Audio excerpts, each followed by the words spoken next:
And if Kerr had warned Whitlam, of course, Whitlam might have called the election and contested the election as Prime Minister. You would still have won. Well, he I think, had that option at the very last minute. At the very last minute. But it certainly wasn't something that he was able to think about and consider. And there is a duty on the head of state to be plain and open with the Prime Minister of the day. And so when you came to government, I mean, what was the feeling like when you won that first election with a record majority? Well, it was a humbling experience because the task ahead of us was obviously a very considerable one. Because of the circumstances and the divisions, it was important to demonstrate that we governed for all Australians, and that always would have been our intention, but we probably tried a bit harder to make sure that we did that. The major tasks to be undertaken, of course, were economic ones, because the economy was in an absolute and unholy mess. These were the days when many governments in Europe and in the United States believed they could spend their way out of trouble. Governments in trouble spend more money, that'll create activity. Well, sometimes it gets beyond that, and it just creates more inflation, more disharmony, more jobs lost. And that's the stage it had got to in Australia. It's the stage it had got to in many countries of Europe. But we tried to introduce a new kind of economics and said that the only way to fix our problems is to spend less government money, or for governments to spend less of your money. And so the task was to restrain government expenditure. And this was before Ronald Reagan adopted the same policy, before Margaret Thatcher adopted the same policy. So Australia was then, in many ways, a pioneer in altering the way governments approached the kinds of economic problems caused by a significant excess of government spending. But I never believed that, all right, the economic bottom line is the only thing that matters. Governments have still got to take a balanced view. You've still got to try and do what you can to support the arts and non-economic activities. Maybe you won't be able to do it as much or as well as you would have wanted to in better times. You've also got to look at your tax system, your social welfare structures, to see that they can operate fairly. And if there's distress and disharmony out in the community, all the more important to reassess these policies. And one of the fundamental changes that we did make was to the support for families, for children, which had been through the tax system, so that the bigger income you had, the more benefit you really got from the tax deduction you were allowed. And we were well aware or advised that there were some hundreds of thousands of families whose income was not big enough to get the advantage of the tax deduction that was available. So we took the money that went to everyone by way of a tax deduction and distributed that directly to mothers as a family allowance. To the women, yes, to the women. No, we didn't trust the blokes. And so that, that was, I thought, I had a horrible job getting it through Cabinet. My Cabinet was thinking it would upset a lot of traditional supporters, but in the end we did get it through. And I think it was a very well-received social reform. The Galbraith report on arrival services for new settlers was also another area of innovative reform. Obviously, we haven't got time to go through the whole record of government, but one of the things which is still very relevant, of course, is how we treat refugees, and boat people in particular. One of the things, as I said to you before, that I found most moving in all the archival work I did, it's not often you get moved when you're coming through the archives, but I was on this occasion, is looking at the cabinet records of that period when the boat people were beginning to arrive in their hundreds and thousands, and all of the solutions which have since been adopted of compulsory detention and detention centres in remote areas, they were all served up to your cabinet, not once but several times, by the bureaucracy and were consistently rejected. Can you take us back to those cabinet meetings and remind us what that was like? Well, I believed we had a special obligation in relation to Vietnam because a lot of the people at risk were people we'd been fighting alongside, and we'd given commitments to them which we and the Americans had not been able to fulfill. It has nothing to do with the justice of the war as a whole, but a question of different sorts of ethical questions. So I felt we had an ethical question, but we also had an international obligation, which was accepted when Menzies signed the Refugee Convention in 1954, another one of the liberal things which he did. And so putting all that together, I thought we had no option but to take, in a sense, as many people as wanted to come here. I think the policy was thoroughly successful. There were some people who opposed it. Gough Whitlam had originally made a decision not to take refugees from Vietnam or Indochina, but when my government overturned that very early in the piece, he did not oppose it. I think Bob Hawke might have tried a bit, but not very effectively. And anyway, it was a bipartisan policy, and I think we gained a very large number of very good Australian citizens as a consequence.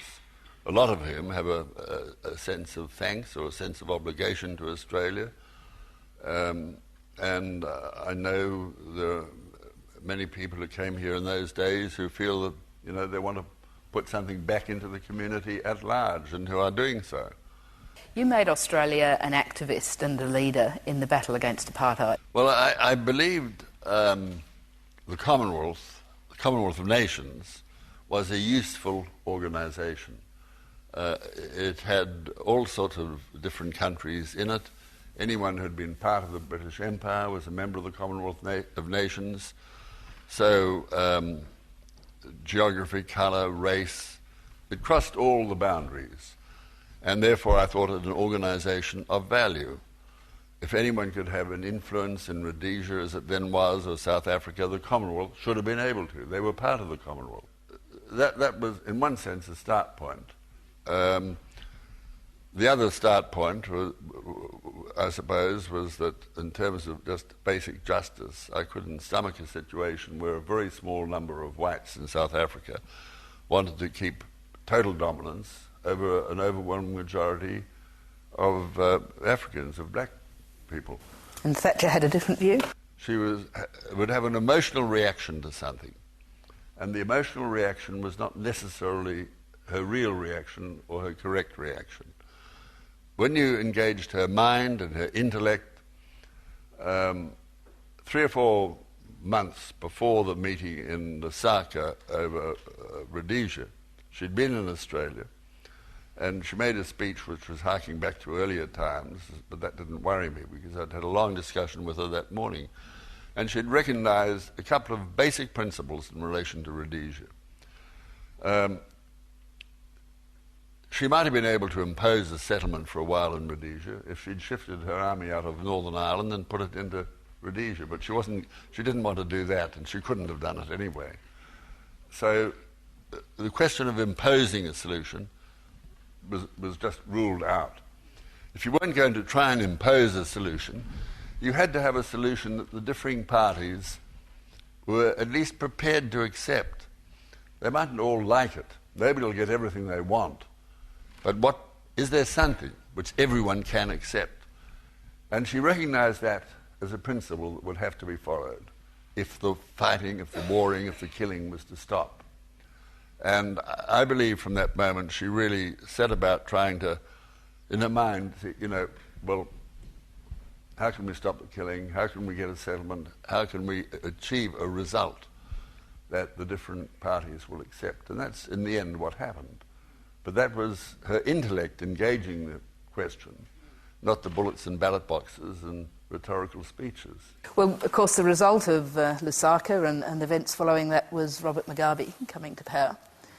And I imagine that's something about which you have very strong mixed feelings. Could you tell us about that? We forget that for 10 years Zimbabwe did pretty well. He never really took the economic decisions that would have attracted enough investment to enable unemployment to be reduced significantly.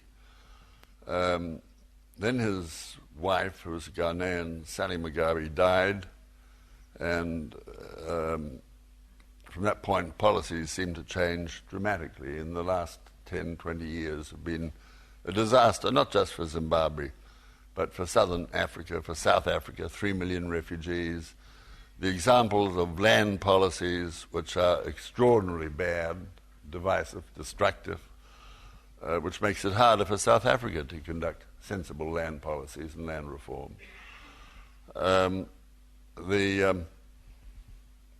At some point, maybe 20 years ago, maybe 15 years ago, Mugabe certainly would have become beyond redemption so far as argument with white faces was concerned. Even yours? Oh, certainly. But he might have... I know my friend Obasanjo, who started off as a general in charge of a coup in Nigeria, but he twice established a democracy in his own country. His second democracy still survives, not brilliantly, but it survives, and he ended up being a civilian president in that same democracy and then retired. He once or twice tried to persuade Mugabe to change his ways, and I know he had meetings in Harare and got Mbeki to join him. But every time there was a point of difference, Mbeki sided with Mugabe and not with Obasanjo.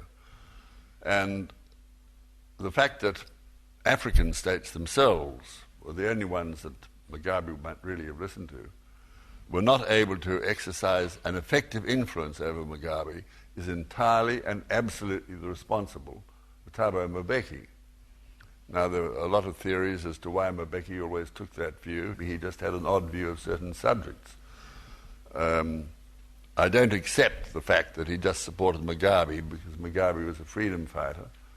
Mbeki had been the bag carrier for the ANC, not getting his hands dirty, living in London, Lagos, Lusaka, in the difficult apartheid years. But maybe picking Mbeki over Ramaphosa was a mistake. Ramaphosa had been the head of the union leader, fighting apartheid from the inside. He was the internal, running great risks personally and also for the union movement from time to time, but doing it with a sense of balance. He's still a very respected figure in South Africa. But why Mbeki chose to support the madness of Mugabe, I don't know. Coming back to home and to the present day, what do you hope for Australia, and what do you fear? Oh, I hope that we will play a role in making sure. I was at a lecture last night about the cosmos, which I know absolutely nothing about, but I'd had an earlier discussion with Lloyd Rees, you know, for the first time the human race in two different areas has the capacity to destroy not only the human race but the planet. In all of the history of people on this planet, humanity has not had that power before. Today we have it. Wrong decisions on climate change and we can do it. Wrong decisions in relation to nuclear weapons and we can do it through a nuclear contest. You know, other civilizations have either been destroyed or destroyed themselves from internal decay. I hope Australia is going to play a constructive role in making sure that today's people in the world make the right decisions, especially about nuclear weapons, because I think that danger is probably more urgent than the other. So many people today have the knowledge how to make nuclear weapons, the information on how you do it is quite widely known. The capacity to do it is widely known. If a poor nation like North Korea can develop nuclear weapons and missiles. Pretty well any nation in the world can. And that ought to be a sobering thought. So these are real and present dangers. And I'd like to think that Australia could play a really constructive role in trying to help guide the world into saner paths. The only way to do it on this subject is to ban the bomb, ban all bombs, and aim for zero nuclear weapons. Get everyone. Now, Obama has said he supports that. Medvedev in Russia has said he supports that. Those two countries have acted. They've made decisions to reduce nuclear weapons by 30%. But that still leaves them both enough to destroy the universe probably 50 times over, which is a slightly sobering thought. We have a defense policy that still rests on the benefits of the American nuclear deterrent, which I think is ludicrous when the Prime Minister has said he also wants to see the abolition of nuclear weapons. The defense policy needs to be brought into line. So this is just one of the areas where Australia's policy today is remarkably deficient. I would like to see, on quite different levels, playing politics with border protection, as the opposition does. The government's got a two-headed policy.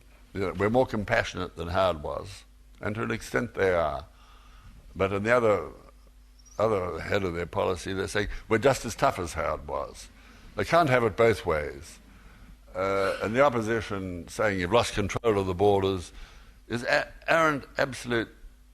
It is bloody nonsense to suggest that 4 or 5 or 6,000 people a year represent a threat to Australia.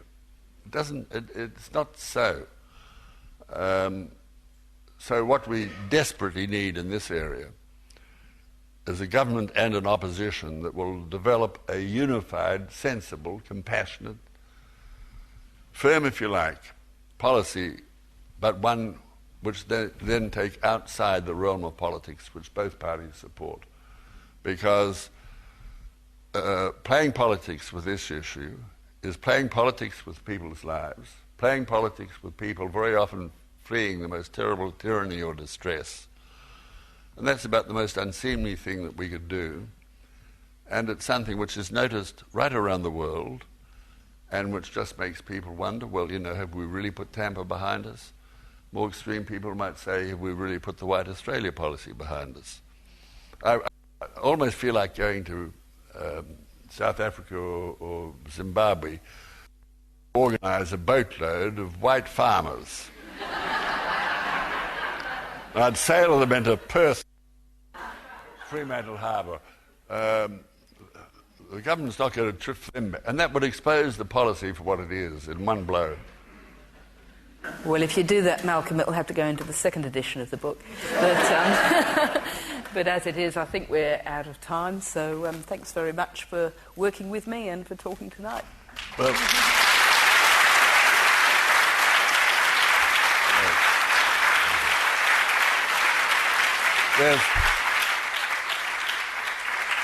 Is this more powerful? There's one thing that I wanted to say, which I haven't said tonight.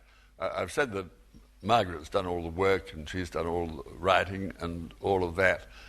But the book, I'm told, is readable, and that is entirely Margaret's responsibility, because she's put the words together, she's made it readable, and so many contemporary histories, I think, can be, even if the subject matter has some interest in it, the words seem to have deadened that interest to make it, really hard work.